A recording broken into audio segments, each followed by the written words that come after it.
how swiftly things have changed in the last 24 hours. You used to look out at the horizon of the Atlantic Ocean, sparkling and clear. That's the USS George Washington off Long Island. It's been moved into New York's waters, standing vigilance, if you will, off Long Beach, New York. That's a stunning sight to see. Also, air cover was flown over the World Trade Center yesterday, unfortunately after the two attacks. And military forces around the world are in a very high state of alert, the highest, in fact, and I think that still is in place.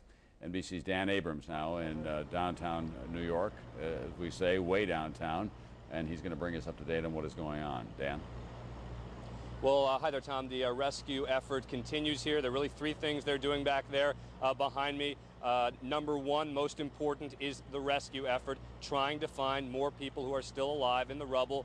Number two is a recovery effort, and that is finding the bodies and beginning the process of removing them. And number three is the beginning of the investigative process, and that is trying to find those black boxes, trying to find any evidence.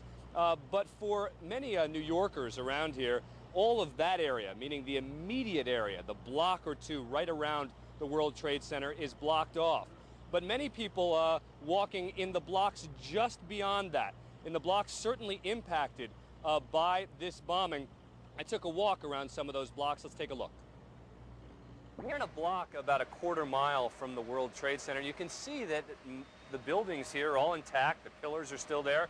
The windows all in place.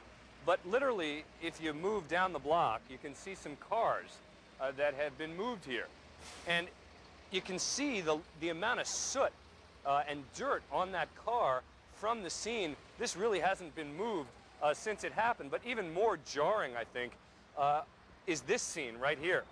Look at these two cars placed on top of one another. I think when you think about the impact that these planes must have had, it's hard to visualize it, because everything melted. But here, at least you have some remnants. You have literally an engine that is melded together with other parts of the car.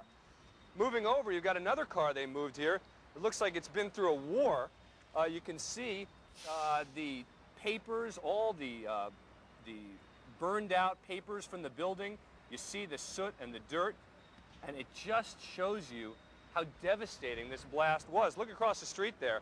You've got a Con Ed truck that, you know, some of the Con Ed people now looking at, examining, trying to figure out which truck that actually was.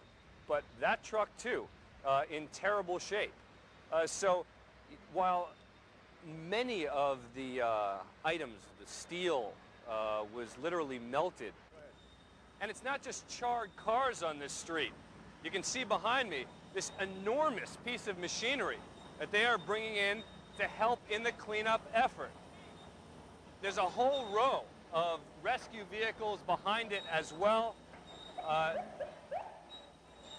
Almost a surreal type of machinery being brought in here to try and help in the cleanup effort. Dan Abrams, NBC. So Tom, you can see everywhere you walk around this neighborhood, there are either ambulances or cleanup gear, police, everywhere around here, and certainly just that alone just makes you feel the impact of everything that is continuing to happen around us. Tom? Thanks very much, Dan Abrams. Somebody who was there yesterday in the midst of all that, as the buildings were collapsing around him, is 35-year-old Matt Long in New York.